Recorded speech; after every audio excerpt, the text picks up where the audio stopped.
Ko?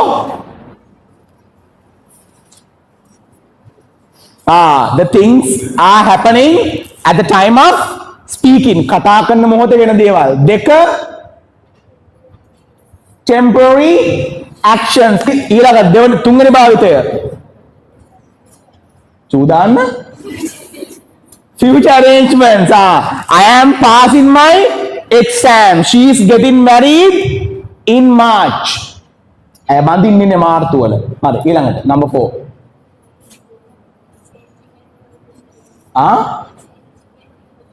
Okay මෙතන තියෙනවා changing or developing situation. ඒ කියන්නේ යම් කිසි දෙයක් සංවර්ධනයක් තියෙනවා නම්, වැටීමක් තියෙනවා නම්, වෙනස් වීමක් තියෙනවා නම්, ඉහළ යෑමක්, පහළ යෑමක්, අන්න ඒ වගේ දේවල් කියන්න.